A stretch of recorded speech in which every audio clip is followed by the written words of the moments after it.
ಪರಿವರ್ತನೆ. ಗುರುರ್ಬ್ರಹ್ಮ ಗುರುರ್ವಿಷ್ಣು ಗುರುರ್ದೇವೋ ಮಹೇಶ್ವರಃ ಗುರುರ್ ಸಾಕ್ಷಾತ್ ಪರಬ್ರಹ್ಮ ತಸ್ಮೈ ಶ್ರೀ ಗುರವೇ ನಮಃ. ಅಧ್ಯಾಯ 10. ಪ್ರಹ್ಲಾದ ಚರಿತ್ರೆ. ಪುರಾಣಗಳಲ್ಲಿ ಉಲ್ಲೇಖವಾಗಿರುವ ಪ್ರಹ್ಲಾದನ ಸುಂದರ ಕಥೆಯನ್ನು ಆಧರಿಸಿ ಗಿರೀಶ್ ತನ್ನ ಪ್ರಹ್ಲಾದ ಚರಿತ್ರೆ ನಾಟಕವನ್ನು ರಚಿಸಿದನು. ಪರಮ ಭಕ್ತಾಗ್ರೇಸರನಾದ ಪ್ರಹ್ಲಾದನು ರಾಕ್ಷಸರ ದೊರೆ ಮತ್ತು ಮಹಾವಿಷ್ಣುವಿನ ಕಡುವೈರಿಯೂ ಆದ ಹಿರಣ್ಯಕಶ್ಯಪುವಿನ ಮಗನು. ಈ ದೊರೆಯ ಸೋದರನಾದ ಹಿರಣ್ಯಾಕ್ಷನನ್ನು ವಿಷ್ಣುವು ವಧಿಸಿದ ನಂತರ ಹಿರಣ್ಯಕಶ್ಯಪು ಪ್ರತೀಕಾರ ತೆಗೆದುಕೊಳ್ಳಲು ವಿಷ್ಣುವನ್ನು ಕೊಲ್ಲಲು ನಿರ್ಧರಿಸಿದನು. ಆದರೆ ಆಗಮ್ಯನಾದ ಪರಮಾತ್ಮನನ್ನು ಅವನಿಗೆ ಹಿಡಿಯಲಾಗಲಿಲ್ಲ. ನಂತರ ನಾರದ ಮಹರ್ಷಿಯು ಅವನಿಗೆ, ನೀನು ವಿಷ್ಣುವನ್ನು ಹಿಡಿಯಬೇಕೆಂದರೆ ಅವನ ಭಕ್ತರನ್ನು ಇನ್ನಿಲ್ಲದಂತೆ ಹಿಂಸೆಗೆ ಒಳಪಡಿಸು. ಆಗ ವಿಷ್ಣು ತನ್ನ ಭಕ್ತರ ರಕ್ಷಣೆಗೆಂದು ಬಂದೇ ಬರುತ್ತಾನೆಂದು ಸಲಹೆ ನೀಡಿದನು. ಈ ಸಲಹೆಯನ್ನು ಕಾರ್ಯರೂಪಕ್ಕೆ ತರಲು ಹಿರಣ್ಯಕಶ್ಯಪು ಒಪ್ಪಿದನು.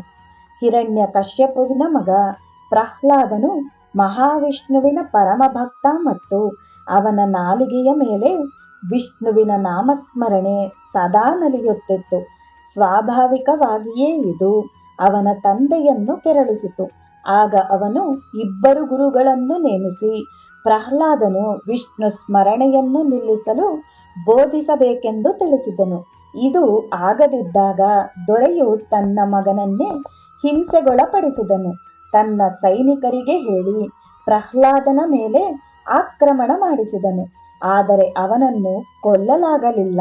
ಪ್ರಹ್ಲಾದನನ್ನು ಮದಿಸಿದ ಆನೆಯ ಕಾಲಿಗೆ ಕೊಟ್ಟು ತುಳಿಸಲು ಆಜ್ಞೆ ಮಾಡಿದನು. ಆಗಲೂ ಅವನ ಮೈಗೆ ಕಿಂಚಿತ್ತೂ ಊನವಾಗಲಿಲ್ಲ. ನಂತರ ಪ್ರಹ್ಲಾದನನ್ನು ಉರಿಯುವ ಅಗ್ನಿಗೆ ತಳ್ಳಿಸಿದನು. ಅದೂ ಅವನನ್ನು ಸುಡಲಿಲ್ಲ.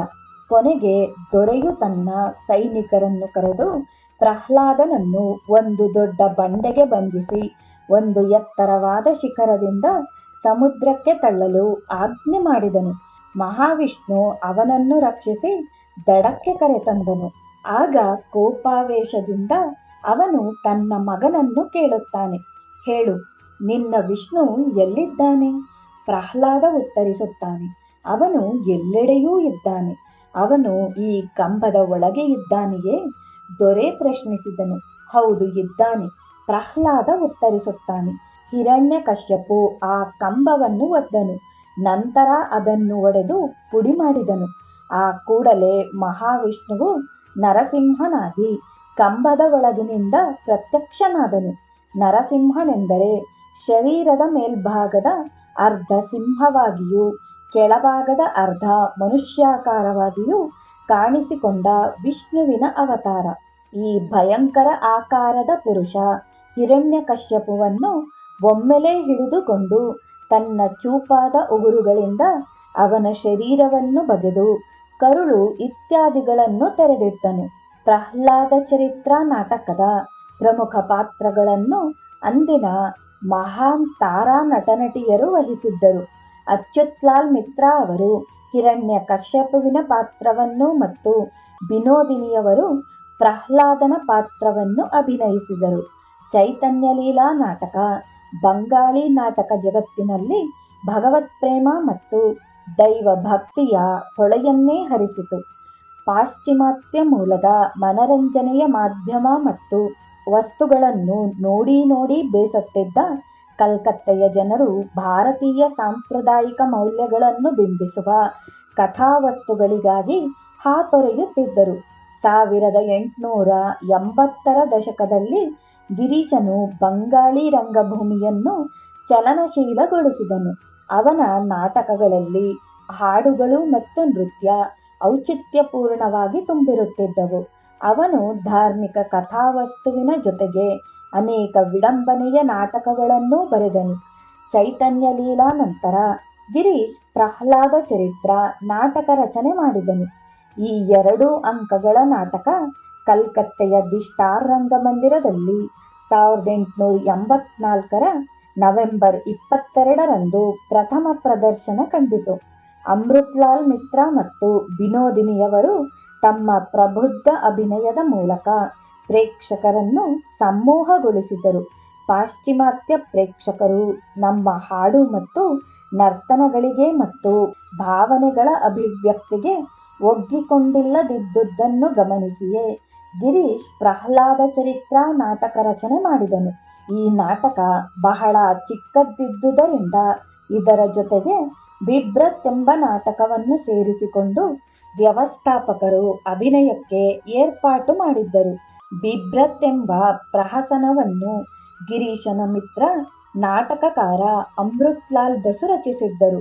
ಈ ಪ್ರದರ್ಶನಗಳನ್ನು ನೋಡಲು ಜನರು ಮುಗಿಬೀಳುತ್ತಿದ್ದರು.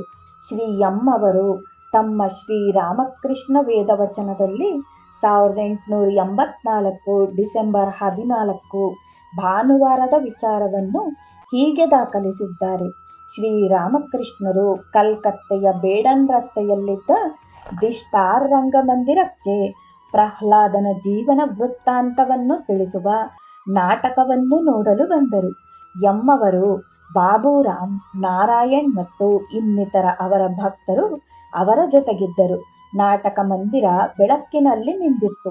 ನಾಟಕ ಇನ್ನೂ ಆರಂಭವಾಗಿರಲಿಲ್ಲ. ಶ್ರೀರಾಮಕೃಷ್ಣರು ವಿಶೇಷ ಆಸನದಲ್ಲಿ ಕುಳಿತು ಗಿರೀಶ್ನೊಂದಿಗೆ ಮಾತಿಗಿಳಿದಿದ್ದರು. ಶ್ರೀರಾಮಕೃಷ್ಣರು ನಗುತ್ತಾ, ಹೌದು, ನೀವು ಒಳ್ಳೆಯ ನಾಟಕಗಳನ್ನು ರಚನೆ ಮಾಡಿದ್ದೀರಿ ಗಿರೀಶ್. ಆದರೆ ಮಹಾನುಭಾವರೇ, ನನಗೆಷ್ಟು ಅರ್ಥ ಮಾಡಿಕೊಳ್ಳಲು ಸಾಧ್ಯವಾಯಿತೋ ಅಷ್ಟನ್ನು ಆಧರಿಸಿ ಬರೆದಿದ್ದೇನೆ. ಶ್ರೀರಾಮಕೃಷ್ಣರು, ಇಲ್ಲ, ನೀವು ಬಹಳಷ್ಟನ್ನು ಅರ್ಥೈಸಿಕೊಂಡಿದ್ದೀರಿ. ಆ ದಿನ ನಾನು ನಿಮಗೆ ಹೇಳಿದ್ದು ನೆನಪಿರಬಹುದು. ಹೃದಯದಲ್ಲಿ ಭಗವತ್ ಪ್ರೇಮವನ್ನು ತುಂಬಿಕೊಂಡಿರದವರು ದೈವಿ ಪಾತ್ರಗಳನ್ನು ಸೃಷ್ಟಿ ಮಾಡಲಾರರು ಎಂದು. ಹೌದು, ಪ್ರತಿಯೊಬ್ಬರೂ ಆಧ್ಯಾತ್ಮಿಕ ವಿಚಾರಗಳನ್ನು ಮೈಗೂಡಿಸಿಕೊಂಡಿರಬೇಕು. ನಾನು ಕೇಶವ್ ಅವರ ಮನೆಗೆ ನವವೃಂದಾವನ್ ನಾಟಕ ನೋಡಲೆಂದು ಹೋದೆನು. ಅಲ್ಲಿ ನಾನು ತಿಂಗಳ 800 ರೂಪಾಯಿಗಳನ್ನು ಸಂಪಾದಿಸುವ ಡೆಪ್ಯೂಟಿ ಮ್ಯಾಜಿಸ್ಟ್ರೇಟರನ್ನು ಕಂಡೆನು. ಅವರು ತುಂಬ ತಿಳಿದವರೆಂದು ಅಲ್ಲಿದ್ದವರೆಲ್ಲರೂ ಹೇಳಿದರು. ಆದರೆ ಅವರು ಒಬ್ಬ ಹುಡುಗನಿಂದಾಗಿ ಮನಃಶಾಂತಿಯನ್ನು ಕಳೆದುಕೊಂಡಿದ್ದರು. ಅದು ಅವರ ಮಗನೇ. ಹಾಗಾಗಿ ಅವರಿಗೆ ನಾಟಕದಲ್ಲಿನ ಆಧ್ಯಾತ್ಮಕ್ಕೆ ಸಂಬಂಧಿಸಿದ ಸಂಭಾಷಣೆಯ ಕಡೆಗೆ ಗಮನ ಕೊಡಲಾಗುತ್ತಿರಲಿಲ್ಲ. ಆ ಹುಡುಗ ಅವರನ್ನು ಒಂದೇ ಸಮನೆ ಹಿಂಸಿಸುತ್ತಿದ್ದನು. ಅಪ್ಪ ಇದೇನು, ಅಪ್ಪ ಅದೇನು ಎಂದು ಒಂದೇ ಸಮ ಕೇಳುತ್ತಿದ್ದನು. ಹಾಗಾಗಿ ಅವರು ಅವನ ವಿಚಾರವಾಗಿ ತಲ್ಲೀನರಾಗಿದ್ದರು. ನೋಡಿ, ಅವರು ಕೆಲವು ಪುಸ್ತಕಗಳನ್ನು ಓದಿದ್ದರಷ್ಟೆ, ಆದರೆ ಅವುಗಳೊಳಗಿನ ವಿಚಾರಗಳನ್ನು ಮೈಗೂಡಿಸಿಕೊಂಡಿರಲಿಲ್ಲ. ಗಿರೀಶ್, ಅನೇಕ ವೇಳೆ ನನ್ನನ್ನು ನಾನೇ ಪ್ರಶ್ನಿಸಿಕೊಳ್ಳುತ್ತೇನೆ, ಇನ್ನು ನಾನು ಏಕಾದರೂ ನಾಟಕ ಮಂದಿರದ ಬಗ್ಗೆ ಚಿಂತಿಸಬೇಕು ಸಾಕಲ್ಲವೇ ಎಂದು. ಶ್ರೀರಾಮಕೃಷ್ಣರು, ಅಲ್ಲ, ಹಾಗಲ್ಲ. ಈಗ ಇರುವಂತೆಯೇ ಎಲ್ಲವೂ ಮುಂದುವರಿಯಲಿ. ನಿಮ್ಮ ನಾಟಕಗಳಿಂದ ಜನರು ಬಹಳಷ್ಟನ್ನು ಕಲಿಯುತ್ತಾರೆ. ನಾಟಕ ಪ್ರದರ್ಶನ ಶುರುವಾಯಿತು. ಪ್ರಹ್ಲಾದನು ವಿದ್ಯಾರ್ಥಿಯಾಗಿ ಶಾಲೆಯ ಕೊಠಡಿಗೆ ಬರುವ ಭಾಗದ ಅಭಿನಯ ಸಾಗಿತ್ತು. ಅವನನ್ನು ನೋಡಿದ ಕೂಡಲೇ ಶ್ರೀರಾಮಕೃಷ್ಣರು ಪ್ರಹ್ಲಾದ ಎಂದು ಒಂದೆರಡು ಸರತಿ ಉಚ್ಚರಿಸಿ ಹಾಗೆಯೇ ಸಮಾಧಿಯಲ್ಲಿ ಮುಳುಗಿದರು. ನಂತರ ಮತ್ತೊಂದು ದೃಶ್ಯದಲ್ಲಿ ಪ್ರಹ್ಲಾದನು ಆನೆಯ ಕಾಲಿನ ತುಳಿತಕ್ಕೊಳಗಾಗುತ್ತಿರುವುದನ್ನು ಕಂಡು ಅತ್ತರು. ಮತ್ತೆ ಪ್ರಹ್ಲಾದನನ್ನು ಅಗ್ನಿಗೆ ದೂಡಿದಾಗಲೂ ರೋದನಗೈದರು. ಮುಂದೆ ದೃಶ್ಯ ಬದಲಾಯಿತು. ಲಕ್ಷ್ಮಿ ಮತ್ತು ನಾರಾಯಣರು ಗೋಲೋಕದಲ್ಲಿ ಜೊತೆಯಾಗಿ ಕುಳಿತಿದ್ದಾರೆ. ನಾರಾಯಣನಿಗೆ ಪ್ರಹ್ಲಾದನ ಚಿಂತೆ. ಈ ದೃಶ್ಯವೂ ಸಹ ಶ್ರೀರಾಮಕೃಷ್ಣರನ್ನು ಭಾವ ಸಮಾಧಿಗೆ ಒಯ್ದಿತ್ತು. ನಾಟಕ ಮುಗಿದ ಬಳಿಕ ಶ್ರೀರಾಮಕೃಷ್ಣರನ್ನು ಗಿರೀಶ್ ರಂಗಮಂದಿರದಲ್ಲಿದ್ದ ತನ್ನ ಸ್ವಂತ ಕೊಠಡಿಗೆ ಕರೆದೊಯ್ದನು. ಶ್ರೀರಾಮಕೃಷ್ಣರಿಗೆ ಹೇಳಿದನು, ತಾವು ವಿವಾಹ ಬಿಭ್ರತ್ ಪ್ರಹಸನವನ್ನು ನೋಡಬಯಸುತ್ತೀರಾ? ಮಹಾತ್ಮರು, ಓ ಇಲ್ಲ, ಪ್ರಹ್ಲಾದನ ಜೀವನಗಾಥೆಯನ್ನು ನೋಡಿದ ಮೇಲೆ ಅಂಥದ್ದು ಬೇಕಿಲ್ಲ. ನಾನು ಒಮ್ಮೆ ನಟ ನಟಿಯರ ಮುಖ್ಯಸ್ಥರಿಗೆ ಹೇಳಿದೆ, ನಮ್ಮ ಅಭಿನಯವನ್ನು ಆಧ್ಯಾತ್ಮಿಕ ಮಾತುಗಳೊಂದಿಗೆ ಮುಕ್ತಾಯ ಮಾಡಿರಿ. ಇದುವರೆಗೆ ಆ ಅದ್ಭುತ ಆಧ್ಯಾತ್ಮಿಕ ಸಂಭಾಷಣೆಗಳನ್ನು ಕೇಳಿ ಈಗ ಮದುವೆಯ ಗೊಂದಲಕ್ಕೆ ಮನಸ್ಸನ್ನು ತೆರೆದುಕೊಳ್ಳುವುದೇ ಅದು ಶುದ್ಧ ಲೌಕಿಕ. ನಮ್ಮತನಕ್ಕೆ ನಾವು ಹಿಂದಿರುಗಬೇಕು, ನಮ್ಮ ಮೂಲದ ಮನಸ್ಥಿತಿಗೆ ಹಿಂದಿರುಗಬೇಕು. ಗಿರೀಶ್, ತಾವು ಈ ಪ್ರದರ್ಶನವನ್ನು ಕಂಡು ಏನೆಂದುಕೊಂಡಿರಿ? ಮಹಾತ್ಮರು, ನನಗೆ ಅನ್ನಿಸಿದ್ದೇನೆಂದರೆ ಸಾಕ್ಷಾತ್ ದೇವರೇ ಬೇರೆ ಬೇರೆ ಪಾತ್ರಗಳಲ್ಲಿ ಅಭಿನಯಿಸಿದನೆಂದು. ಸ್ತ್ರೀ ಪಾತ್ರಗಳಲ್ಲಿ ಕಾಣಿಸಿಕೊಂಡು ಅಭಿನಯಿಸಿದವರೆಲ್ಲರೂ ನನಗೆ ಮಹಾಮಾತೆಯ ಪ್ರತಿರೂಪದಂತೆ ಕಂಡರು ಮತ್ತು ಗೋಲೋಕದ ಬಾಲಗೋಪಾಲರೆಲ್ಲರೂ ಸ್ವತಃ ನಾರಾಯಣನೇ ಎಂದು ನನಗನ್ನಿಸಿತು. ಹೌದು, ದೇವರೊಬ್ಬನೇ ಈ ಎಲ್ಲರಲ್ಲೂ ಹಲವರಾಗಿ ಕಂಡನು. ಒಬ್ಬ ವ್ಯಕ್ತಿ ದೇವರನ್ನು ನಿಜವಾಗಿಯೂ ಕಂಡಿದ್ದಾನೋ ಅಥವಾ ಇಲ್ಲವೋ ಎಂಬುದನ್ನು ತಿಳಿದುಕೊಳ್ಳಲು ಕೆಲವು ಚಿಹ್ನೆಗಳುಂಟು. ಅವುಗಳಲ್ಲಿ ಒಂದೆಂದರೆ ಆಹ್ಲಾದ. ಅವನಲ್ಲಿ ಯಾವುದೇ ಅನುಮಾನವಿರುವುದಿಲ್ಲ. ಅವನು ಸಾಗರದಂತೆ ಇರುತ್ತಾನೆ. ಅಲೆಗಳು ಮತ್ತು ಸದ್ದುಗದ್ದಲ ಮೇಲೆ ಅಷ್ಟೇ, ಒಳಗೆ ಮಹಾ ಆಳ. ದೇವರನ್ನು ಕಂಡಿರುವ ವ್ಯಕ್ತಿ ಕೆಲವೊಮ್ಮೆ ಬುದ್ಧಿ ಭ್ರಮಿತನಂತೆ ನಡೆದುಕೊಳ್ಳುವುದುಂಟು. ಕೆಲವೊಮ್ಮೆ ಪಿಶಾಚಿಯಂತೆ ಶುದ್ಧ ಅಶುದ್ಧಗಳ ಪರಿವೆಯೇ ಇಲ್ಲದಂತೆಯೂ, ಕೆಲವೊಮ್ಮೆ ಅವನು ಒಳಗೂ ಮತ್ತು ಹೊರಗೂ ನಿಶ್ಚಲನಾಗಿರುತ್ತಾನೆ. ದೇವರ ದರ್ಶನವಾಗಿ ಮಾತು ನಿಂತೇ ಹೋಗಿರುತ್ತವೆ. ಕೆಲವೊಮ್ಮೆ ಆತ ಮಗುವಿನಂತೆ ಯಾವುದೇ ಬಂಧನಕ್ಕೊಳಗಾಗದಂತೆ ಎಲ್ಲ ಬಟ್ಟೆಯನ್ನೂ ಬಿಚ್ಚಿ ಕಂಕುಳ ಕೆಳಗೆ ಇಟ್ಟುಕೊಂಡು ಓಡಾಡುವ ನಿರ್ಲಿಪ್ತನಂತೆ, ಮತ್ತೆ ಒಬ್ಬ ಬಾಲಕನಂತೆ ಮಗುವಿನಂತೆ ಅರ್ಥವಿಲ್ಲದ ಆಟಗಳಲ್ಲಿ ಮುಳುಗಿರುತ್ತಾನೆ. ಏನೇನೋ ಅಭಿನಯದಲ್ಲಿ ಮೈಮರೆತಿರುತ್ತಾನೆ. ಒಮ್ಮೊಮ್ಮೆ ಯುವ ತರುಣನಾಗಿ ಸಿಂಹದ ಶಕ್ತಿಯುಳ್ಳವನಾಗಿಯೂ ಕಾರ್ಯಗಳನ್ನು ನಿರ್ವಹಿಸುತ್ತಾ ಬೋಧನೆ ಮಾಡುತ್ತಾನೆ. ಅಹಂಕಾರದ ಕಾರಣ ಮನುಷ್ಯ ದೇವರನ್ನು ಕಾಣಲಾರ. ಆಕಾಶದಲ್ಲಿ ಮೋಡ ಅಡ್ಡ ಬಂದಾಗ ಸೂರ್ಯ ದರ್ಶನವಾಗುವುದಿಲ್ಲ. ಹಾಗೆಂದು ಸೂರ್ಯನು ಇಲ್ಲವೆಂದು ಹೇಳಲಾಗುವುದಿಲ್ಲ. ಅದೇ ಸೂರ್ಯ ಅಲ್ಲಿ ಇದ್ದೇ ಇರುತ್ತಾನೆ. ಆದರೆ ಮಗುವಿನಲ್ಲಿರುವ ಅಹಂನಿಂದ ಯಾವ ತೊಂದರೆಯೂ ಇಲ್ಲ. ಬದಲಾಗಿ ಅದರಿಂದ ಅನುಕೂಲವೇ ಉಂಟು. ಹೊಟ್ಟೆಗೆ ಹಸಿರು ಸೊಪ್ಪು ಒಳ್ಳೆಯದಲ್ಲ, ಆದರೆ ಹಿಂಚೆ ಒಳ್ಳೆಯದು. ಆದ್ದರಿಂದ ಹಿಂಚೆಯನ್ನು ಹಸಿರು ಸೊಪ್ಪುಗಳ ಗುಂಪಿಗೆ, ಹಾಗೆಯೇ ಕಲ್ಲು ಸಕ್ಕರೆ ಸಿಹಿ ತಿನಿಸುಗಳ ಸಮೂಹದಲ್ಲಿ ಬರುವುದಿಲ್ಲ. ಬೇರೆಲ್ಲ ಸಿಹಿ ತಿನಿಸುಗಳು ಆರೋಗ್ಯಕ್ಕೆ ಹಾನಿ ತರಬಹುದು, ಆದರೆ ಕಲ್ಲು ಸಕ್ಕರೆಯಿಂದ ತೊಂದರೆಯಿಲ್ಲ. ಹಾಗಾಗಿ ಕೇಶವ್ ಅವರಿಗೆ ಹೇಳಿದೆ, ನಾನೀಗಲೇ ಹೇಳಿ ತಿಳಿಸಿರುವುದಕ್ಕಿಂತ ಹೆಚ್ಚಿಗೆ ಹೇಳಿದರೆ ನಿಮ್ಮ ಸಂಘವನ್ನು ಸರಿಯಾಗಿ ಇಟ್ಟುಕೊಳ್ಳಲಾಗದಿರಬಹುದು. ಆ ಮಾತು ಅವರನ್ನು ಹೆದರಿಸಿಯೇ ಬಿಟ್ಟಿತು. ಆಗ ನಾನು ಹೇಳಿದೆನು, ಮಗುವಿನ ಅಹಂನಿಂದ ಅಥವಾ ಒಬ್ಬ ಸೇವಕನ ಅಹಂನಿಂದ ತೊಂದರೆಯಿಲ್ಲ ಎಂದು. ಯಾವಾತನು ದೇವರ ದರ್ಶನ ಪಡೆದಿದ್ದಾನೆಯೋ ಆತನಿಗೆ ಈ ಜಗತ್ತು ಮತ್ತು ಇಲ್ಲಿನ ಸಕಲ ಜೀವಾವಳಿಯು ದೇವನೇ ಆಗಿರುತ್ತಾನೆ. ಆ ದೇವನೇ ಇಲ್ಲಿನ ಎಲ್ಲರೂ ಆಗಿ ಕಾಣಿಸಿಕೊಳ್ಳುತ್ತಾನೆ. ಅಂತಹ ವ್ಯಕ್ತಿಯು ಆಧ್ಯಾತ್ಮಿಕವಾಗಿ ಶ್ರೇಷ್ಠನಾಗಿರುತ್ತಾನೆ. ಗಿರೀಶ್ ನಗುತ್ತಾ, ಹೌದು, ಇಲ್ಲಿರುವುದೆಲ್ಲವೂ ಆ ದೇವನೇ. ಆದರೆ ಭಕ್ತನೊಬ್ಬ ಒಂದಿನಿತೂ ತಾನು ದೇವರ ಭಕ್ತನೆಂಬ ಅಹಂ ಹೊಂದಿದ್ದರೆ ಅದರಿಂದ ತೊಂದರೆಯಾಗಲಾರದು. ಶ್ರೀರಾಮಕೃಷ್ಣರು ನಗುತ್ತಾ, ಹೌದು, ಅದರಿಂದೇನೂ ಹಾನಿಯಾಗಲಾರದು. ದೇವರ ಸ್ಮರಣೆಯ ಸಂತಸವನ್ನು ಅನುಭವಿಸಲು ಅದಕ್ಕೆ ಸಂಬಂಧಿಸಿದ ಅಹಮ್ಮನ್ನು ಹೊಂದಿರಬಾರದು. ದೇವರ ಸ್ಮರಣೆಯ ಸಂತಸವನ್ನು ಅನುಭವಿಸಲು ಅದಕ್ಕೆ ಸಂಬಂಧಿಸಿದ ಅಹಮ್ಮನ್ನು ಹೊಂದಿರಬಾರದು. ನಮ್ಮ ಮತ್ತು ದೇವರ ನಡುವೆ ತಾರತಮ್ಯದ ಅರಿವನ್ನು ಹೊಂದಿದ್ದಾಗ ಭಗವಂತನ ಆನಂದಮಯತೆಯನ್ನು ಅನುಭವಿಸಬಲ್ಲೆವು. ಈ ತಾರತಮ್ಯ ಸೇವಕ ಮತ್ತು ಯಜಮಾನನ ನಡುವೆ ಇರುವ ಅಂತರ. ಸಾಮಾನ್ಯವೆನ್ನಬಹುದಾದ ಭಕ್ತರ ಒಂದು ವರ್ಗವೂ ಉಂಟು. ಅವನು ಎಲ್ಲರ ಮತ್ತು ಎಲ್ಲದರ ಅಂತರಂಗದಲ್ಲಿ ಮಾರ್ಗದರ್ಶಕನಾಗಿ ಇರುವ ದೇವರನ್ನು ಕಾಣುತ್ತಾನೆ. ಆದರೆ ಕೆಳಮಟ್ಟದ ಭಕ್ತನಾದರೂ ದೇವರು ಇದ್ದಾನೆ, ಅಲ್ಲಿ ಮೇಲೆ ಇದ್ದಾನೆ, ಅಲ್ಲಿ ಆಕಾಶಕ್ಕಿಂತ ಮೇಲೆ ಎನ್ನುತ್ತಾನೆ. ನಿಮ್ಮ ಅಭಿನಯದ ನಾಟಕದಲ್ಲಿ ಗೋಲೋಕದ ಗೋಪಾಲಕ ಹುಡುಗರನ್ನು ನಾನು ನೋಡಿದಾಗ ಆ ದೇವನೇ ಇವರೆಲ್ಲರ ರೂಪ ತಾಳಿದ್ದಾನೆ ಎನಿಸಿತು. ದೇವರನ್ನು ನೋಡಿರುವಾತ ಆ ದೇವನೊಬ್ಬನೇ ಈ ಎಲ್ಲದರ ಕರ್ತೃ, ಅವನೊಬ್ಬನೇ ಎಲ್ಲವನ್ನೂ ಮಾಡುವವನು ಎಂದು ತಿಳಿದಿರುತ್ತಾನೆ. ಗಿರೀಶ್: ಹೌದು ಸ್ವಾಮಿ, ಆ ದೇವರು ಮಾತ್ರವೇ ಸಕಲ ನಿಮಿತ್ತನೂ ಕರ್ತೃವೂ ಆಗಿದ್ದಾನೆಂಬುದು ನನ್ನ ಅನಿಸಿಕೆಯೂ ಸಹ. ಶ್ರೀರಾಮಕೃಷ್ಣರು: ನಾನು ಹೇಳುತ್ತೇನೆ, ಓ ತಾಯಿ, ನಾನು ಒಂದು ಯಂತ್ರವಾದರೆ ನೀನು ಅದನ್ನು ನಡೆಸುವವಳು. ನಾನೊಂದು ನಿರ್ಜೀವ ವಸ್ತು, ನೀನು ಅದನ್ನು ಪ್ರಜ್ಞಾಶೀಲವಾಗಿ ಮಾಡುತ್ತೀಯ. ನೀನು ಇಚ್ಛಿಸಿದಂತೆ ನಾನು ನಡೆಯುತ್ತೇನೆ, ನೀನು ನುಡಿದಂತೆ ನಾನು ನುಡಿಯುತ್ತೇನೆ.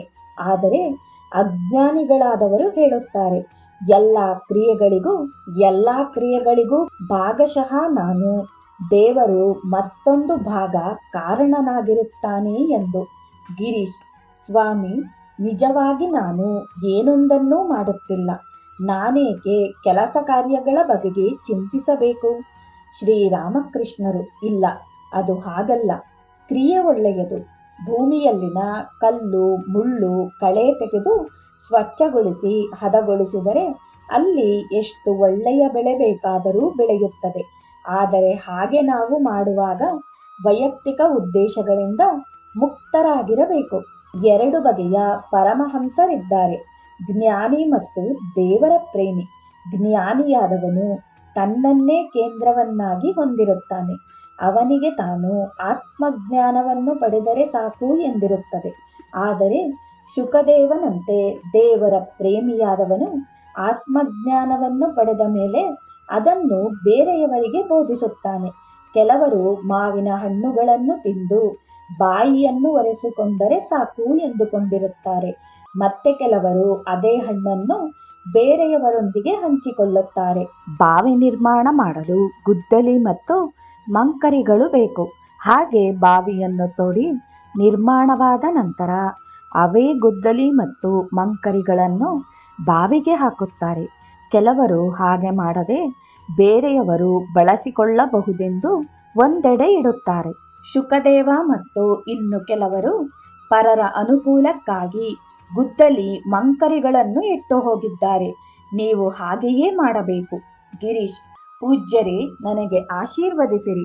ಶ್ರೀರಾಮಕೃಷ್ಣರು: ಆ ಜಗನ್ಮಾತೆಯಲ್ಲಿ ನೀವು ಸಂಪೂರ್ಣ ವಿಶ್ವಾಸ ಹೊಂದಿರಿ, ನಿಮಗೆ ಎಲ್ಲದ್ದೂ ಸಿದ್ಧಿಸುತ್ತದೆ. ಗಿರೀಶ್: ಆದರೆ ನಾನೊಬ್ಬ ಪಾತಕಿ. ಶ್ರೀರಾಮಕೃಷ್ಣರು: ಹತಭಾಗ್ಯನೊಬ್ಬ ಸದಾ ಪಾಪವನ್ನೇ ಕುರಿತು ಚಿಂತಿಸುತ್ತಿದ್ದರೆ ಆತನು ಪಾತಕಿಯೇ ಆಗುತ್ತಾನೆ. ಗಿರೀಶ್: ಮಹಾತ್ಮರೇ, ನಾನು ಎಲ್ಲಿ ಕುಳಿತುಕೊಂಡಿರುತ್ತಿದ್ದೆನೋ ಆ ಜಾಗವೇ ಈಗ ಮಲಿನವಾಗಿದೆ. ಶ್ರೀರಾಮಕೃಷ್ಣರು: ಹಾಗೆಂದು ನೀವು ಹೇಗೆ ಹೇಳುತ್ತೀರಿ? 1000 ವರ್ಷಗಳಿಂದಲೂ ಕತ್ತಲೆಯೇ ತುಂಬಿಕೊಂಡಿದ್ದ ಕೊಠಡಿಯೊಂದಕ್ಕೆ ಉರಿಯುವ ಹಣತೆಯನ್ನು ಒಯ್ದಿರಿ ಎಂದುಕೊಳ್ಳಿ. ಅದು ಆ ಕೊಠಡಿಯನ್ನು ಒಮ್ಮೆಗೆ ಬೆಳಗುತ್ತದೋ ಅಥವಾ ಇಷ್ಟಿಷ್ಟರಂತೆ ಬೆಳಗುತ್ತದೋ? ಗಿರೀಶ್: ಹಾಗಾದರೆ ನೀವು ನನ್ನನ್ನು ಹರಸಿದ್ದೀರಿ. ಶ್ರೀರಾಮಕೃಷ್ಣರು: ನೀವು ಅದನ್ನು ಮನಃಪೂರ್ವಕವಾಗಿ ನಂಬಿದರೆ ಅದಕ್ಕಿಂತ ಹೆಚ್ಚು ನಾನೇನು ಹೇಳಬಹುದು? ನಾನು ದೇವರ ನಾಮವನ್ನೇ ಹಾಡುತ್ತೇನೆ, ಕುಣಿಯುತ್ತೇನೆ, ಅದನ್ನೇ ಆಹಾರವೆಂದು ಸೇವಿಸುತ್ತೇನೆ. ಗಿರೀಶ್: ನನ್ನಲ್ಲಿ ಆ ಮನಃಪೂರ್ವಕತೆ ಇಲ್ಲ, ಅದನ್ನು ಕೃಪೆ ಮಾಡಿ ದಯಪಾಲಿಸಿ. ಶ್ರೀರಾಮಕೃಷ್ಣರು: ನಾನು ದಯಪಾಲಿಸುವುದೇ? ನಾರದ ಮತ್ತು ಶುಕದೇವರಂತಹ ಮುನಿಗಳು ದಯಪಾಲಿಸಬಹುದಷ್ಟೆ. ಗಿರೀಶ್: ನಾನು ನಾರದನನ್ನಾಗಲಿ ಶುಕದೇವನನ್ನಾಗಲಿ ಕಾಣುತ್ತಿಲ್ಲ, ಆದರೆ ತಾವು ಈಗ ನನ್ನ ಮುಂದೆ ಇದ್ದೀರಿ. ಶ್ರೀರಾಮಕೃಷ್ಣರು ನಗುತ್ತಾ: ಆಗಬಹುದು, ನಿಮಗೆ ಶ್ರದ್ಧೆ ಇದೆ. ನಂತರ ಎಲ್ಲರೂ ಮೌನ ತಾಳಿದರು. ಮತ್ತೊಮ್ಮೆ ಸಂಭಾಷಣೆ ಶುರುವಾಯಿತು. ಗಿರೀಶ್: ನನಗೆ ಇರುವ ಒಂದೇ ಆಸೆಯೆಂದರೆ ದೇವರನ್ನು ದೇವರಿಗಾಗಿಯೇ ಪ್ರೀತಿಸುವ ಬಯಕೆ. ಶ್ರೀರಾಮಕೃಷ್ಣರು: ಈಶ್ವರ ಕೋಟಿಗಳಿಗಷ್ಟೇ ಆ ಬಗೆಯ ಪ್ರೀತಿ ಸಾಧ್ಯ, ಅದು ಸಾಮಾನ್ಯ ಮನುಷ್ಯರಿಗಲ್ಲ. ಹಾಗೆ ಎಲ್ಲರೂ ಮೌನವಾಗಿ ಕುಳಿತುಕೊಂಡಿದ್ದರು. ಶ್ರೀರಾಮಕೃಷ್ಣರು ಅನ್ಯಮನಸ್ಕರಾಗಿ ಹಾಡಲು ಪ್ರಾರಂಭಿಸಿದರು. ಅವರ ದೃಷ್ಟಿ ಮೇಲಕ್ಕೆ ಇದ್ದಿತು. ಸಕಲರಿಗೂ ಶ್ಯಾಮಲೆಯ ದರ್ಶನ ಸಾಧ್ಯವೇ? ಎಲ್ಲರಿಗೂ ಕಾಳಿಯ ಅನುಗ್ರಹ ಉಂಟೆ? ಓ ನನ್ನ ಮೂರ್ಖತನಕ್ಕೆ ಹೇಳುವುದು ಏನು? ಸತ್ಯದ ಅರಿವೇ ಅದಕ್ಕಾಗದು. ಶಿವನಿಗೇ ಆಗಲಿ, ಅವನಿಗೆ ತನ್ನೆಲ್ಲ ತಪದ ಬಲದಿಂದ ಕಾಣಲಾಗುವುದೇ? ಮನವ ಪ್ರಫುಲ್ಲಗೊಳಿಸುವ ತಾಯಿ ಶ್ಯಾಮಲೆಯ ಸುಂದರ ಪಾದ ಪದ್ಮಗಳನ್ನು ಯಾರು ಆಕೆಯ ಧ್ಯಾನದಲ್ಲಿ ಮುಳುಗುವರೋ ಅವರಿಗೆ ಸ್ವರ್ಗದ ಸಿರಿಯೂ ಕೇವಲವೇ. ಶ್ಯಾಮಲೆಯ ಕಡೆಗಣ್ಣ ನೋಟ ತಾಗಿದರಾಯಿತು. ಅವನು ಅನಂತ ಸುಖದಲ್ಲಿ ತೇಲುವ ಯೋಗೀವರ್ಯನೇ ಇರಲಿ, ದೇವತೆಗಳೇ ಇರಲಿ, ಆಕೆಯ ಕೃಪೆಗೆ ಹಲುಬಿಸೋತವರೇ. ಇಷ್ಟಾದರೂ ಹಂಬಲಿಸುವನು ಕಮಲಾಕಾಂತ ಆಕೆಯ ಪದದ್ವಯಗಳಿಗೆ. ಗಿರೀಶ್ ಪುನರಾವರ್ತಿಸುತ್ತಾನೆ. ಏನು ಹೇಳುವುದು? ಹಂಬಲಿಸುವನು ಕಮಲಾಕಾಂತ ಆಕೆಯ ಪದದ್ವಯಗಳಿಗೆ. ಶ್ರೀರಾಮಕೃಷ್ಣರು ಗಿರೀಶನಿಗೆ ಅಖಂಡ ವೈರಾಗ್ಯದಿಂದ ದೇವರನ್ನು ಸಾಕ್ಷಾತ್ಕಾರಗೊಳಿಸಿಕೊಳ್ಳುವುದು ಯಾರಿಗಾದರೂ ಸಾಧ್ಯ. ಆದರೆ ಅಂಥವನ ಆತ್ಮ ಪರಮಾತ್ಮನಿಗಾಗಿ ಹಂಬಲಿಸಿ ಆಸೆ ಪಡಬೇಕು. ಹೇಗೆಂದರೆ ಒಬ್ಬನ ತಲೆಯನ್ನು ನೀರೊಳಕ್ಕೆ ಅದುಮಿ ಮುಳುಗಿಸಿದಾಗ ಅವನು ಉಸಿರಾಡಲು ಹೇಗೆ ಚಡಪಡಿಸುತ್ತಾನೋ ಹಾಗೆ ಪರಮಾತ್ಮನಿಗಾಗಿ ಚಡಪಡಿಸಬೇಕು. ಯಾರು ಈ 3 ಬಗೆಯ ಆಕರ್ಷಣೆಗಳ ತೀವ್ರತೆಯನ್ನು ತನ್ನೊಳಗೆ ಸಂಗಮಿಸಿಕೊಳ್ಳುತ್ತಾನೋ ಆತನಿಗೆ ದೇವರ ದರ್ಶನ ಕೂಡಲೇ ಸಾಧ್ಯ. ಅವುಗಳೆಂದರೆ ಒಬ್ಬ ಪ್ರಾಪಂಚಿಕನಿಗೆ ಪ್ರಾಪಂಚಿಕ ವಸ್ತುಗಳ ಮೇಲೆ ಇರುವ ಆಕರ್ಷಣೆ, ಪ್ರೀತಿಯ ಪತ್ನಿಯ ಮೇಲೆ ಆಕೆಯ ಪತಿಗೆ ಇರುವ ಆಕರ್ಷಣೆ ಮತ್ತು ಒಂದು ಮಗುವಿಗೆ ತಾಯಿಯ ಮೇಲೆ ಇರುವ ಆಕರ್ಷಣೆ. ಈ 3 ಬಗೆಯ ಆಕರ್ಷಣೆಗಳನ್ನು ತನ್ನೊಳಗೆ ಒಟ್ಟುಗೂಡಿಸಿ ಅಷ್ಟು ಗಾಢವಾಗಿ ಪರಮಾತ್ಮನನ್ನು ಪ್ರೀತಿಸಿದರೆ ನೀನು ದೇವರನ್ನು ಆ ಕ್ಷಣದಲ್ಲಿಯೇ ಕಾಣುವೆ. ಓ ಮನವೇ, ತಾಯಿ ಶ್ಯಾಮಲೆಗೋಸ್ಕರ ಮನದುಂಬಿ ಅಳು. ಆಗ ನಿನ್ನಿಂದ ದೂರ ಉಳಿಯಲು ಹೇಗೆ ಸಾಧ್ಯ? ಒಬ್ಬ ಭಕ್ತ ದೇವರಿಗಾಗಿ ತೀವ್ರ ವ್ಯಾಕುಲನಾಗಿದ್ದರೆ ದೇವರಿಗೆ ತನ್ನ ನಿಜ ರೂಪವನ್ನು ತೋರದೇ ಇರಲು ಸಾಧ್ಯವಾಗುವುದಿಲ್ಲ. ಮೊನ್ನೆ ನಾನು ಭಕ್ತಿಯ ನಿಜವಾದ ಅರ್ಥವೇನೆಂದು ನಿಮಗೆ ತಿಳಿಸಿದೆನು. ಕಾಯ, ವಾಚ ಮತ್ತು ಮನಸ್ಸುಗಳಲ್ಲಿ ಅವನನ್ನೇ ತುಂಬಿಕೊಂಡಿರುವುದು. ಕಾಯದಲ್ಲಿ ಅಂದರೆ ತನ್ನ ಕೈಗಳಿಂದ ದೇವರನ್ನು ಪೂಜಿಸುವುದು ಮತ್ತು ಅವನ ಸೇವೆಯನ್ನು ಮಾಡುವುದು, ನಡೆದು ಪವಿತ್ರ ಸ್ಥಳಗಳಿಗೆ ಹೋಗುವುದು, ಕಿವಿಗಳ ಮೂಲಕ ದೇವರ ಪ್ರಾರ್ಥನೆ ಸಂಕೀರ್ತನೆಗಳನ್ನು ಕೇಳುವುದು, ತನ್ನ ಕಣ್ಣುಗಳಿಂದ ದೇವರ ಪ್ರತಿಮೆ ಪ್ರತಿರೂಪಗಳನ್ನು ನೋಡುವುದು. ವಾಚ ಎಂದರೆ ಸ್ವತಃ ದೇವರ ನಾಮೋಚ್ಚರಣೆಯನ್ನು ಮಾಡುತ್ತಿರುವುದು, ಅವನ ಅಗಾಧತೆಯನ್ನು ಕುರಿತು ಹಾಡುವುದು ಮತ್ತು ಹೊಗಳುವುದು.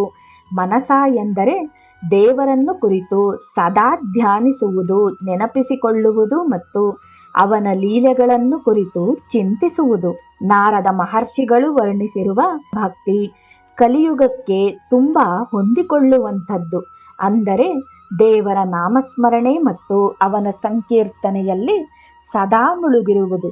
ಸಮಯದ ಅಭಾವವಿರುವವರು ಪ್ರತಿದಿನ ಬೆಳಿಗ್ಗೆ ಮತ್ತು ಸಾಯಂಕಾಲ ದೇವರ ಪೂಜೆ ಮತ್ತು ಸ್ಮರಣೆಯಲ್ಲಿ ಹೃತ್ಪೂರ್ವಕವಾಗಿ ತಲ್ಲೀನರಾಗಿ ಅವನನ್ನು ನೆನೆದು ಕೈ ಚಪ್ಪಾಳೆ ತಟ್ಟುತ್ತಾ ಭಜಿಸಬೇಕು. ನಿಜವಾದ ಭಕ್ತನಲ್ಲಿರುವ ಭಕ್ತನ ಅಹಮ್ಮಿಕೆ ಅಹಂಕಾರವನ್ನೇನು ಹುಟ್ಟು ಹಾಕುವುದಿಲ್ಲ. ಹಾಗೆಯೇ ಅಜ್ಞಾನಕ್ಕೂ ಅದು ಕಾರಣವಾಗುವುದಿಲ್ಲ. ಬದಲಾಗಿ ಆ ಬಗೆಯ ಅಹಂಕಾರ ದೇವರ ಸಾಕ್ಷಾತ್ಕಾರಕ್ಕೆ ಅನುವು ಮಾಡಿಕೊಡುತ್ತದೆ.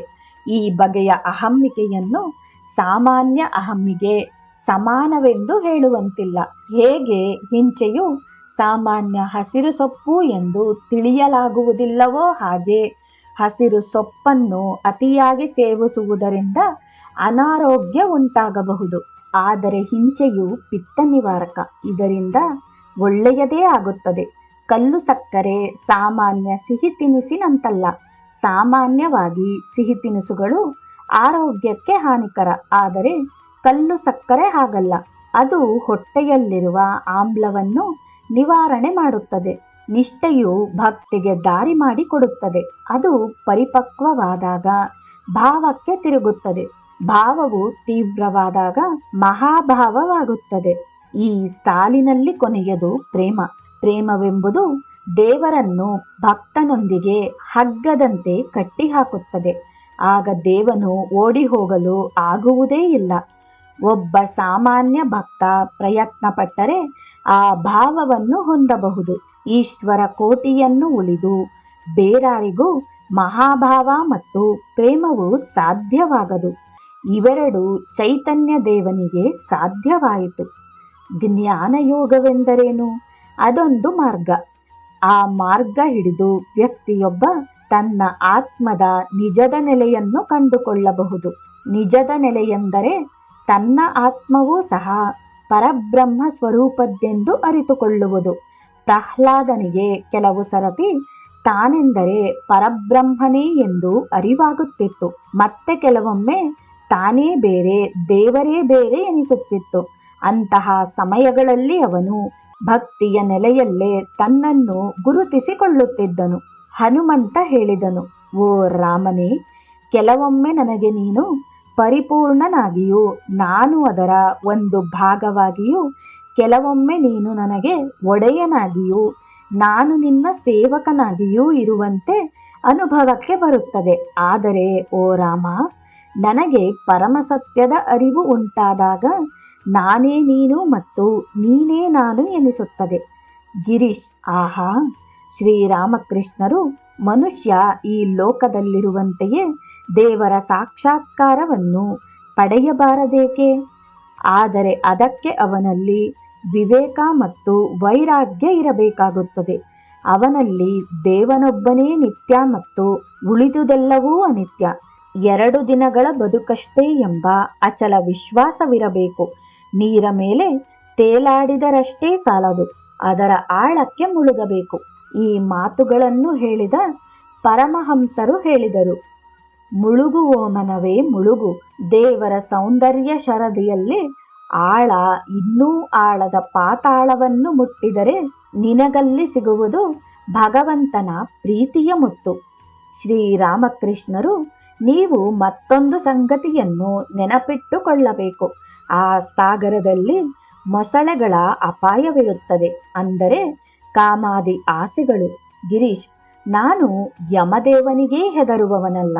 ಶ್ರೀರಾಮಕೃಷ್ಣರು: ಆದರೆ ನಾನು ಹೇಳುತ್ತಿರುವುದು ಕಾಮಾದಿ ಬಯಕೆಗಳೆಂಬ ಮೊಸಳೆಗಳಿಂದ ಒದಗಬಹುದಾದ ಅಪಾಯದ ಬಗೆಗೆ. ಹಾಗಾಗಿ ಆ ಸಾಗರಕ್ಕೆ ಧುಮುಕುವ ಮುನ್ನ ವ್ಯಕ್ತಿಯು ತನ್ನ ಮೈಗೆ ಅರಿಶಿಣವನ್ನು ಬಳಿದುಕೊಂಡಿರಬೇಕಿರುತ್ತೆ. ಅದು ವಿವೇಕ, ವೈರಾಗ್ಯ ಎಂಬ ಅರಿಶಿಣ. ಕೆಲವರು ಈ ಲೋಕದಲ್ಲಿಯೇ ಪರಮ ಸತ್ಯದ ಜ್ಞಾನವನ್ನು ಹೊಂದುವವರಾಗುತ್ತಾರೆ. 2 ಬಗೆಯ ಯೋಗಿಗಳ ಬಗೆಗೆ ಹೇಳಲಾಗುತ್ತದೆ, ಅಗೋಚರರು ಮತ್ತು ಗೋಚರರು ಎಂದು. ಸಾಂಸಾರಿಕ ಪ್ರಪಂಚ ತೊರೆದವರು ಅಗೋಚರ ಯೋಗಿಗಳು. ಇವರನ್ನು ಯಾರಾದರೂ ಗುರುತಿಸಬಹುದು. ಆದರೆ ಅಗೋಚರ ಯೋಗಿಗಳು ಸಾಂಸಾರಿಕ ಪ್ರಪಂಚದಲ್ಲಿಯೇ ವಾಸಿಸುವವರಾದರೂ ಅವರು ಅಗೋಚರ. ಅದು ಹೇಗೆಂದರೆ, ಮನೆಯಲ್ಲಿ ಸೇವಕಿಯಾಗಿ ಒಬ್ಬಾಕೆ ತನ್ನ ಕರ್ತವ್ಯವನ್ನು ನಿರ್ವಹಿಸುತ್ತಿರುವವಳಾದರೂ ಅವಳ ಮನಸ್ಸು ದೂರದ ಊರಿನಲ್ಲಿರುವ ತನ್ನ ಮಕ್ಕಳ ಮೇಲೆ ನೆಟ್ಟಿರುವಂತೆ. ನಾನಾಗಲೇ ತಿಳಿಸಿದ ಹಾಗೆ ಒಬ್ಬ ಅಶುದ್ಧ ಹೆಣ್ಣಿನಂತೆ ಆಕೆ ಮನೆಯಲ್ಲಿ ಎಷ್ಟೇ ಆಸಕ್ತಿಯಿಂದ ಕೆಲಸ ಕಾರ್ಯಗಳನ್ನು ಮಾಡುತ್ತಿದ್ದರೂ ಆಕೆಯ ಮನಸ್ಸು ತನ್ನ ಪ್ರಿಯಕರನ ಮೇಲಿರುತ್ತದೆ. ವಿವೇಕ, ವೈರಾಗ್ಯ ಗಳಿಸುವುದು ಅತ್ಯಂತ ಕಷ್ಟಕರ. ನಾನು ಒಡೆಯ ಮತ್ತು ಇಲ್ಲಿಯದೆಲ್ಲವೂ ನನ್ನದೇ ಎಂಬ ಆಲೋಚನೆಯಿಂದ ಮುಕ್ತನಾಗಿರುವುದು ಅಷ್ಟು ಸುಲಭವಲ್ಲ. ನನಗೆ ಒಬ್ಬರು ಪರಿಚಯಸ್ಥರಿದ್ದಾರೆ. ಅವರ ಹೆಸರು ಹೇಳಬಯಸುವುದಿಲ್ಲ. ಅವರು ತಮ್ಮ ಬಹಳ ಸಮಯವನ್ನು ಜಪ ಮಾಡುವುದರಲ್ಲಿ ಕಳೆಯುತ್ತಾರೆ. ಆದರೆ ಅದೇ ವ್ಯಕ್ತಿ 10,000 ರೂಪಾಯಿಗಳಿಗೋಸ್ಕರ ನ್ಯಾಯಾಲಯದಲ್ಲಿ ಸುಳ್ಳು ಸಾಕ್ಷಿ ಹೇಳುತ್ತಾರೆ. ಆದ್ದರಿಂದಲೇ ನಾನು ಹೇಳಿದ್ದು, ಈ ಲೌಕಿಕದಲ್ಲಿ ದೇವರ ಸಾಕ್ಷಾತ್ಕಾರ ಪಡೆಯಲು ಸಾಧ್ಯವಿದೆ. ಆದರೆ ವಿವೇಕ, ವೈರಾಗ್ಯವನ್ನು ತನ್ನದಾಗಿಸಿಕೊಂಡಿರಬೇಕು. ಗಿರೀಶ್: ಈ ಪಾತಕಿಗೆ ಮುಂದೇನಾಗಬಹುದು? ಶ್ರೀರಾಮಕೃಷ್ಣರು ತಮ್ಮ ದೃಷ್ಟಿಯನ್ನು ಮೇಲೆ ನೆಟ್ಟು ತಮ್ಮ ಮೃದುಕಂಠದಿಂದ ಹಾಡಿದರು, ಘೋರ ನರಕಯಾತನೆಯನ್ನು ಪರಿಹರಿಸಬಲ್ಲ ಆ ಮಹಾಮಹಿಮನನ್ನು ಧ್ಯಾನಿಸು. ಸಾವಿನ ಭಯ ನಿವಾರಣೆ ಮಾಡುವವನು ಅವನೇ. ಅವನ ಸ್ಮರಣೆ ಎಂದರೆ ಲೌಕಿಕ ದುಃಖಗಳ ವಿನಾಶ. ಕಣ್ಣು ಮುಚ್ಚಿ ಬಿಡುವಷ್ಟರಲ್ಲಿ ಬಾಳ ಶರಧಿಯನ್ನು ದಾಟಿಸುವ. ಓ ಮನವೇ, ಪರ್ಯಾಲೋಚಿಸು, ನೀನೇಕೆ ಭುವಿಗೆ ಬಂದೆ ಎಂದು. ಯಾವ ಲಾಭವಿದೆ ಹೇಳು? ಕೆಟ್ಟ ನಡೆಯಲಿ, ಕೆಟ್ಟ ನುಡಿಯಲಿ, ಇದು ನಿನ್ನ ಮಾರ್ಗವಲ್ಲ. ಬದಲಾಗಿ ಧ್ಯಾನಿಸು ಅವನನ್ನು. ನಿರಂತರ ಶ್ರದ್ಧೆ ಭಕ್ತಿಯ ಪ್ರೇಮಾಂಜಲಿಯನ್ನು ಅರ್ಪಿಸು ಅವನಿಗೆ. ಶ್ರೀರಾಮಕೃಷ್ಣರು ಕಣ್ಣು ಮುಚ್ಚಿ ಬಿಡುವಷ್ಟರಲ್ಲಿ ಬಾಳ ಶರಧಿಯನ್ನು ದಾಟಿಸುವ ದೇವರ ದರ್ಶನವಾಗುತ್ತದೆ. ಯಾವಾಗ ಎಂದರೆ ಆ ಮಹಾಮಾಯೆಯು ಅಡ್ಡ ನಿಂತಿರುವ ಆ ಬಾಗಿಲನ್ನು ಬಿಟ್ಟು ಅತ್ತ ಸರಿದರೆ ಸಾಕು. ಆದರೆ ಆ ಮಹಾಮಾಯೆಯ ಅನುಗ್ರಹವೇ ಬೇಕು. ಆದ್ದರಿಂದಲೇ ಆ ಮಹಾಶಕ್ತಿಯ ಆರಾಧನೆ. ನೋಡಿ, ದೇವರು ನಮ್ಮ ಸನಿಹದಲ್ಲೇ ಇದ್ದಾನೆ. ಆದರೆ ಅವನನ್ನು ನಾವು ಕಾಣಲಾಗುತ್ತಿಲ್ಲ.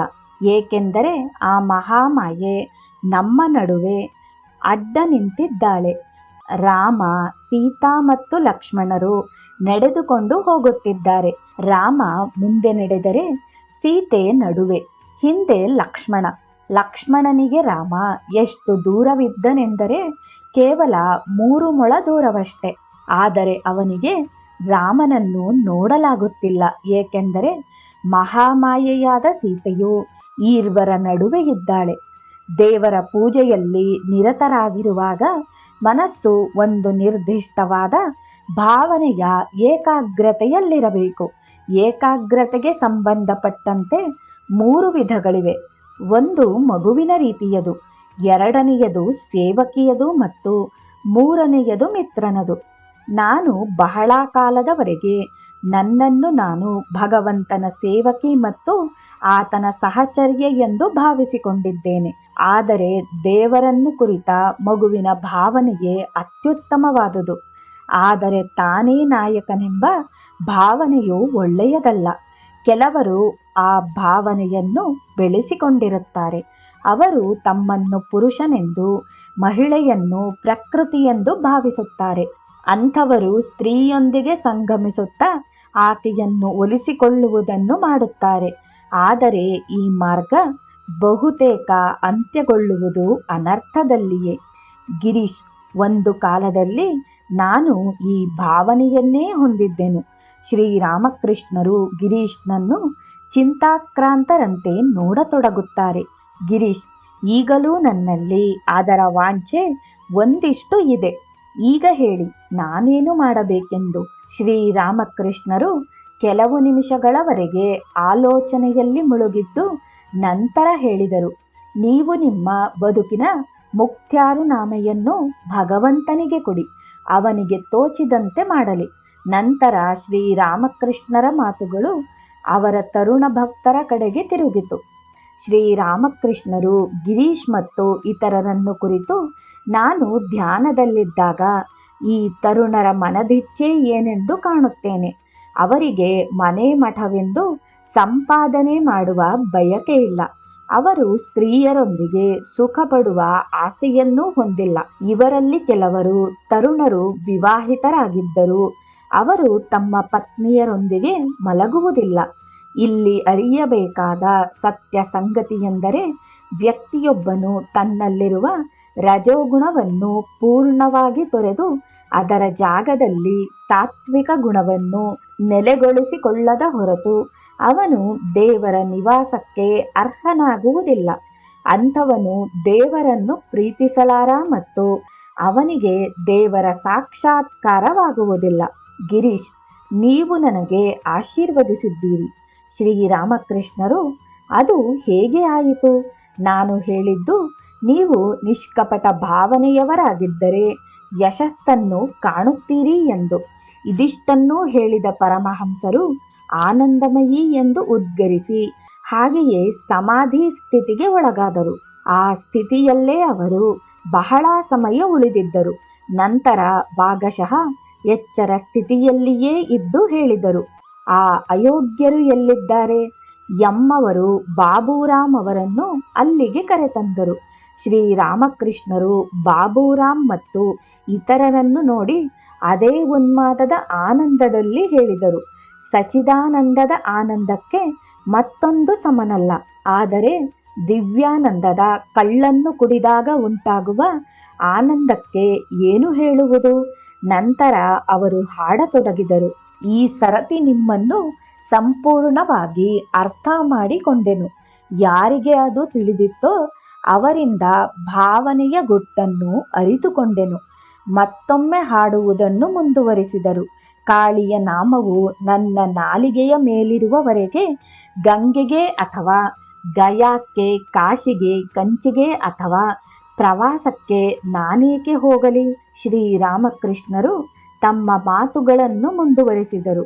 ಆ ಜಗನ್ಮಾತೆಯನ್ನು ಕುರಿತು ಪ್ರಾರ್ಥಿಸುವಾಗ ನಾನು ಹೇಳಿದೆ, ಓ ಮಾತೆಯೇ, ನನಗೆ ಬೇರೇನೂ ಬೇಕಿಲ್ಲ. ನನಗೆ ಬೇಕಿರುವುದು ನಿನ್ನನ್ನು ಆರಾಧಿಸುವ ಪವಿತ್ರ ಪ್ರೇಮ. ಅದನ್ನು ದಯಪಾಲಿಸು. ಶ್ರೀರಾಮಕೃಷ್ಣರು ಗಿರೀಶ್ನ ಮೌನ ಮುದ್ರೆಯನ್ನು ಕಂಡು ಹರ್ಷಿತರಾದರು. ಅವರು ಅವನಿಗೆ ಹೇಳಿದರು, ಈಗ ನಿಮ್ಮ ಮುಖಮುದ್ರೆ ಸ್ವಾಗತಾರ್ಹ, ಮೌನ ಮುದ್ರೆ ಶ್ರೇಷ್ಠವಾದುದು. ಶ್ರೀರಾಮಕೃಷ್ಣರು ನಾಟಕ ಮಂದಿರದ ವ್ಯವಸ್ಥಾಪಕರ ಕೊಠಡಿಯಲ್ಲಿ ಕುಳಿತಿದ್ದರು.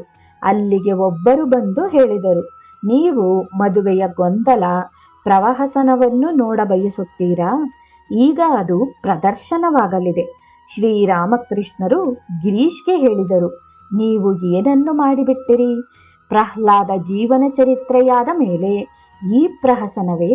ಮೊದಲು ಸಿಹಿ ತಿನಿಸು ಮತ್ತು ಅಕ್ಕಿಯ ಕಡಬು, ಈಗ ನೋಡಿದರೆ ಕಹಿಯ ಕಷಾಯ.